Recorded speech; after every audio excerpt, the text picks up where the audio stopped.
agora que a gente já viu seus exames, vamos fazer a sua avaliação física corporal com a bioimpedância, que é o aparelho que vai medir seu peso, a sua massa corporal, massa muscular, massa de gordura, e com base nela a gente vai conseguir entender o que vai acontecer ao longo desse processo, o qual a gente deseja que você perca a gordura, se possível ganho de massa muscular ou pelo menos a preservação da sua massa, que é muito importante. É um tecido muito nobre e não queremos que durante esse processo você venha perder massa muscular. Tá bom? Então essa avaliação vai nos dar uma noção de como você está agora nesse momento, tá bom?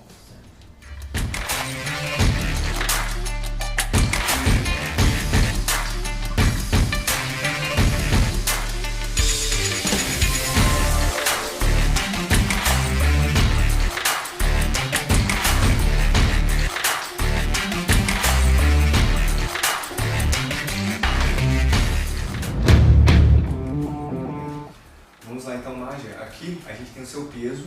Hoje está pesando 98,6 quilos, o qual pelas tabelas que o nosso aplicativo usa, você está um pouco acima do peso recomendável. De massa muscular esquelética, a gente tem aqui 37,2 quilos. Isso é osso. Isso aqui é a massa muscular. Ah, osso esquelético. Exatamente. A esquelética é o músculo externo que está ligado a nossa, exatamente, aos nossos ossos, né? Que existe a outra massa muscular que não é a esquelética, é a lisa, tá bom?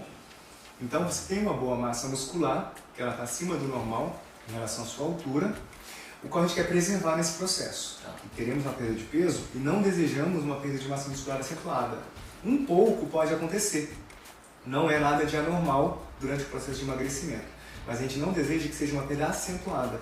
E geralmente uma perda de massa muscular, uma perda de peso sem acompanhamento profissional pode trazer sim um aumento da chance de perda de massa muscular, que não é o que a gente objetiva, tá bom? Em relação à massa de gordura corporal, a gente pode observar que você está aqui acima, hoje com 32,6 quilos, isso aqui em quilos, e a gente deseja a redução desse peso. Então vamos acompanhar para quanto que irá ao processo. Hoje você está com 33% da sua massa corporal sendo de gordura. Então hoje 33% do seu peso total é composto por gordura. Essa é uma estimativa de água corporal. Você tem aproximadamente 48,5 litros de água no seu corpo. Esse é um dado interessante, que é um dado de nível de gordura visceral, logicamente que a estimativa é por corrente elétrica, então a gente não consegue ter valor exato, mas ele dá uma noção de como está. Podemos notar que aqui é a nota de corte, onde você está acima, nível de 14, né? Isso aqui foi criado pelo próprio programa, não é um dado médico especificamente, mas serve como orientação para a gente poder ter um norte a seguir. Objetivamos que você venha para baixo dos 10 para conseguir ter uma redução do risco cardiovascular. Essa gordura visceral, ela também reflete a gordura que pode se encontrar nos seus vasos, que pode estar nos outros tecidos, órgãos, além do órgão principal, que é o fígado, que já sabemos por conta daquele seu ultrassom.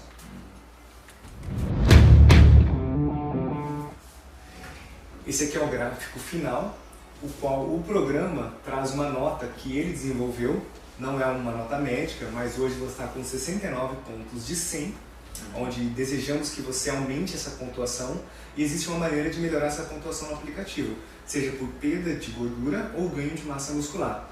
A melhora da composição corporal te dá uma nota maior à medida que a gente for tendo esses resultados. Hoje, o nosso aplicativo sugere uma perda de 20 quilos de gordura para você estar dentro de uma faixa de normalidade de peso. Então temos aí uma luta a realizar, mas que com paciência, com profissionalismo e com sua dedicação a gente vai conseguir, tá bom? Quanto à massa muscular, não teve uma recomendação, então o peso ideal vai estar em torno, lógico que isso depende do biotipo de cada um. Uma pessoa com uma tendência a ser mais magra, com ossos mais finos, estrutura mais... não vai ser necessariamente os 77 quilos, mas a gente tem uma noção que algo em torno próximo disso, para mais ou para menos, é o que a gente vai desejar, tá bom? Esse aqui foram os dados que a gente já viu, da sua massa de gordura, da sua massa muscular esquelética e do seu peso total. Essa taxa metabólica basal é uma estimativa do programa com base na sua massa livre de gordura, de quanto aproximadamente você gasta em repouso, da hora que você está deitado, sem se mexer, sem atividade física nenhuma. Aproximadamente um gasto de 1.796 calorias. Também é individual. Tem gente que vai gastar mais, tem gente que vai gastar menos, dependendo de vários fatores, desde idade, nutrição, biologia, genética mesmo. Mas isso norteia normalmente o planejamento alimentar, o qual você depois vai fazer com a nutricionista, e ela começa montando um cardápio, imaginando esse gasto, colocando em conta as suas atividades físicas do dia, mais atividades físicas que você vai gastar extra, para poder fazer um planejamento com um déficit calórico, o qual a gente vai alcançar uma perda de gordura.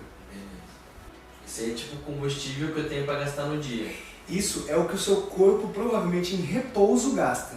Ao longo do dia, se você caminhar, esse 1.796 já vai subindo para 1.900. Você vai trabalhar sentado, não gasta muito, mas começou a fazer outras atividades, vai aumentando. Mesmo em repouso, é o que ele supõe que você gasta. Foi para academia, fez um cardio, vai para 2.500, por exemplo. E aí os 2.500 que vai ser o seu gasto energético total. Com base nesses 2.500 faz-se um déficit de um exemplo.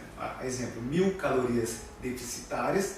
Então monta-se um cardápio de 1.500 calorias para você, esperando com esse déficit de 1.000 calorias, você ter uma perda de gordura. Lembrando que a cada 7.700 quilocalorias que a gente coloca em déficit, aproximadamente a perda de 1 kg de gordura. Aqui a gente pode ver a distribuição da massa magra no seu corpo. Os membros superiores ele dá como normal, no tronco também, e os membros inferiores também, o que mostra que você tem uma boa distribuição de massa muscular. Já a massa de gordura, podemos notar que você tem uma maior distribuição no centro e nos membros superiores, e um menor depósito de gordura acúmulo nos membros inferiores. Bem, Madi, agora a gente está caminhando para a parte final da nossa primeira consulta, e com base em tudo que a gente viu, nos seus exames, no que foi encontrado na impedância, na avaliação do seu estilo de vida, do seu sono, alimentação, diagnóstico de doenças que você já vem tratando, já vem fazendo acompanhamento, vamos tomar algumas condutas, tá bom? Começando, que eu vou passar para você uma orientação. Tudo isso que eu estou te falando eu vou mandar por escrito para você não ter como errar, porque são várias tarefas que vai estar em conjunto para essa mudança de estilo de vida. Não vamos fazer apenas um tratamento medicamentoso, não é esse o objetivo. Você está aqui para uma mudança de estilo de vida, e é essa a minha proposta. Eu vou ser o seu mentor em saúde. Com isso eu vou te passar algumas tarefinhas, assim eu chamo, igual um aluno de escola. Tem que fazer sua tarefa para poder tirar uma nota boa, da mesma forma que a gente vai exercer a mesma maneira. Eu vou passar umas tarefinhas para que quando você volte, a nota boa vai ser o resultado que você vai ter na sua saúde e na parte estética inclusive. Aumentar as atividades não programadas, incluindo se levantar e caminhar no trabalho a cada 2 horas. Você fica muito tempo sentado. Precisamos ativar seu corpo, aumentar seu gasto energético. Isso também vai te ajudar a evitar lesões por excesso de tempo parado. O corpo precisa se mexer, o corpo não é feito para ficar parado, tá bom? Realizar alongamentos nos intervalos para evitar dores e reduzir lesões.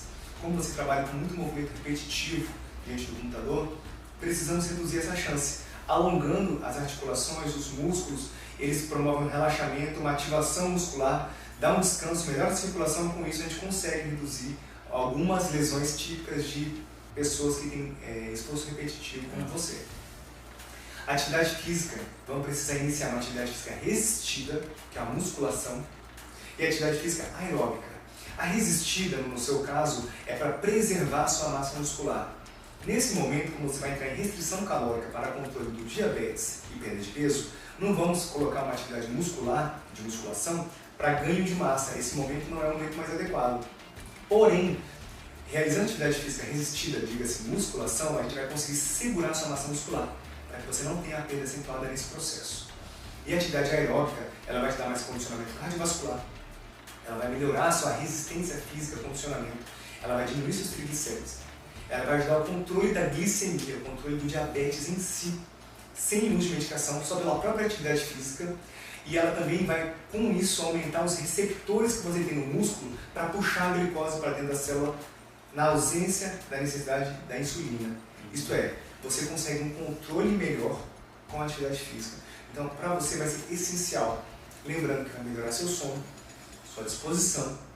E com isso a gente vai conseguir um engajamento melhor. Você dormindo melhor vai acordar mais disposto. Mais disposto você vai conseguir fazer um treinamento físico melhor, a produtividade da sua rotina melhor.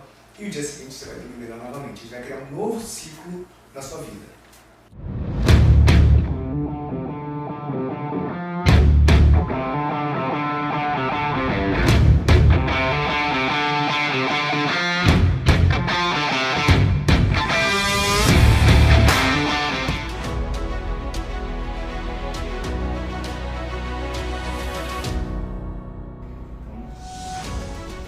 Agora é com você então, hein, Luca? Sua vez.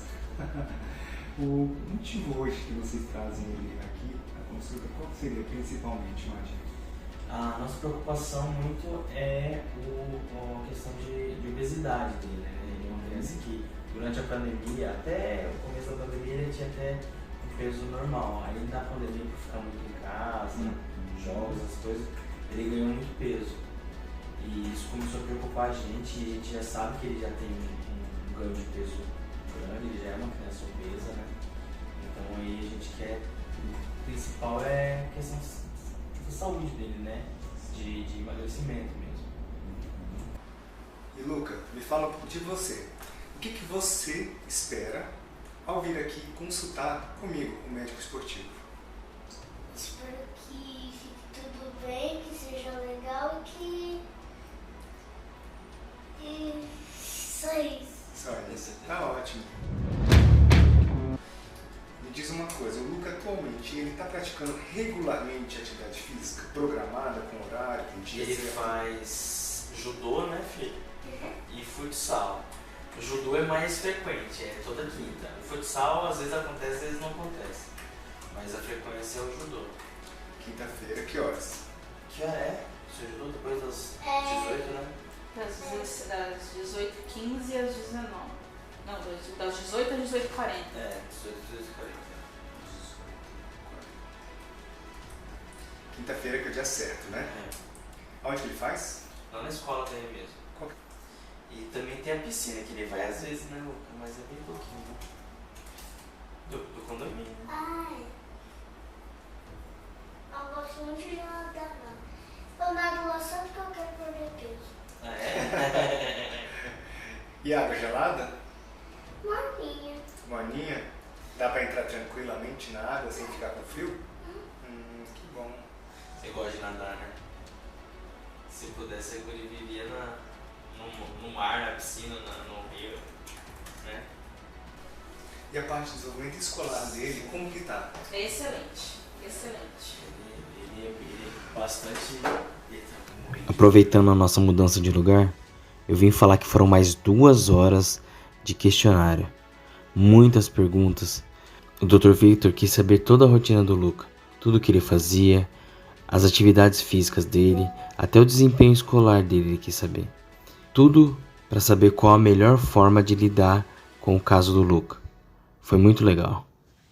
Excelente, assim. O desenvolvimento escolar dele então acompanha a turma, não tem dificuldade de aprendizado. Na verdade, até o contrário, ele é bem avançado em relação às outras crianças da idade. Só nota 10, né, filho?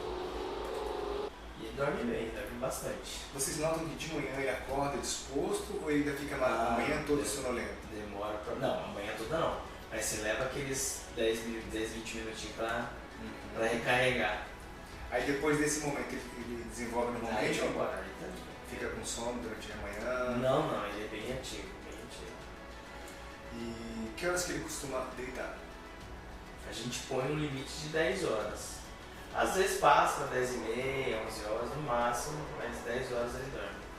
E ele é irmão dele. E acorda que horas normalmente?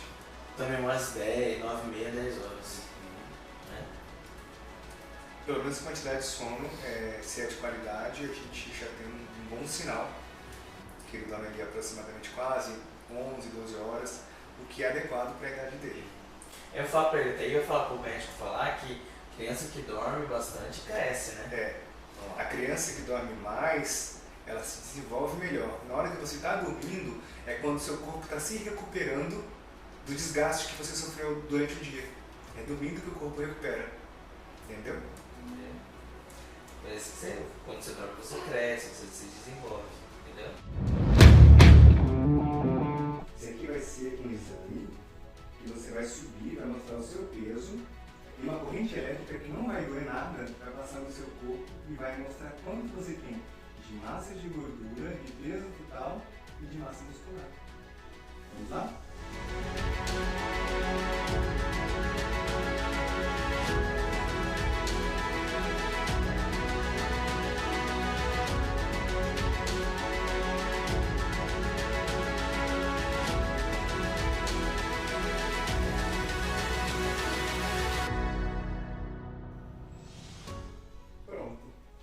Pode descer.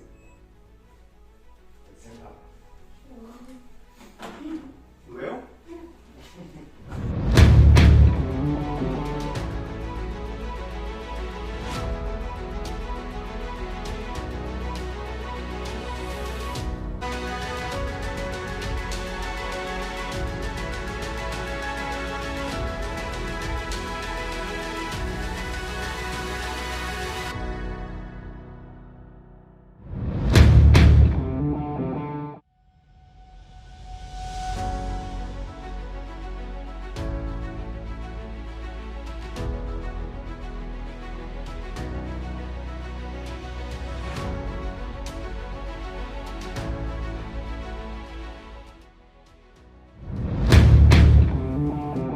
Então a gente vai usar os dados em absoluto, os números absolutos para a gente ter noção do que está acontecendo. Peso 44,7 kg. Tá? De massa muscular, a gente consegue encontrar nele 11,8 kg. Né? E é esperado uma massa igual um pouco abaixo, mas é porque a referência não foi feita para criança. Né? Criança ainda não passou pela puberdade, não teve o efeito dos hormônios, né, gonadotróficos, que vão fazer ganho de massa muscular. A testosterona em homem e o estrógeno na mulher, inclusive também é anabólico, então a mulher também ganha massa muscular por causa da puberdade pelo estrogênio. E a massa de gordura dele, 21,2 kg. Né? Agora, isso aqui quanto que representa em porcentagem de gordura no corpo dele, tendo em vista o peso dele, do Luca, 47,3. Então, independentemente dos valores não estarem ajustados para a criança, a gente consegue perceber que o percentual de gordura dele é alto em relação à massa corporal dele. Mesmo a criança tendo um pouquinho mais de permissividade, a gente vai trabalhar para conseguir melhorar esse índice, tá bom? Tem 17,2 litros de água no seu corpo. É um cálculo extrapolado, né, obviamente, mas o aparelho, ele, inclusive essa corrente elétrica que passou em você, ela segue a água. Onde tem água, ele conduz mais facilmente. Só que os tecidos mais água, inclusive, são músculos, seus órgãos, é onde tem mais água no seu corpo. Pela corrente elétrica, ele estima que o nível de gordura visceral dele é de 13, pode ter alguma alteração, o exame não é muito perfeito, como qualquer exame de aferição indireta, né? Mas a gente vai usar como uma referência para, durante o acompanhamento, a gente observar a redução daquele nível de gordura, tanto da massa do tecido subcutâneo, quanto de gordura visceral. Quando tem o envolvimento de esporte, por exemplo, ele jogar um basquete, jogar um vôlei, isso na adolescência, na parte do início da fazenda, isso estimula ele a crescer? Isso é uma excelente pergunta, Madir, até porque existe aquele mito, né, de que criança que faz natação cresce mais, a criança que joga basquete cresce, e a criança que faz musculação, ela não cresce. Isso realmente é um mito, não tem um esporte que estimule mais o crescimento do que o outro. Todos os esportes causam estímulo para desenvolvimento de massa óssea, de massa muscular, mas não necessariamente do crescimento em si. O crescimento em si, basicamente, tem a ver com a alimentação, o ambiente e principalmente a genética. Então a gente não consegue fugir muito disso. O que acontece é que os esportes acabam selecionando os atletas de acordo com a sua altura. Os baixinhos acabam não tendo muitas chances, oportunidades no basquete, assim como os muito altos acabam sendo afastados da ginástica artística, por exemplo. São os atletas que não têm tanta agilidade para a seleção natural do esporte. A seleção natural do esporte, exatamente. Então, dessa forma, e é o que está acontecendo, o futebol hoje cada vez mais está selecionando crianças e adolescentes com estatura maior. Então, os baixos, nesse momento, estão tendo mais dificuldade de conseguir exatamente participar.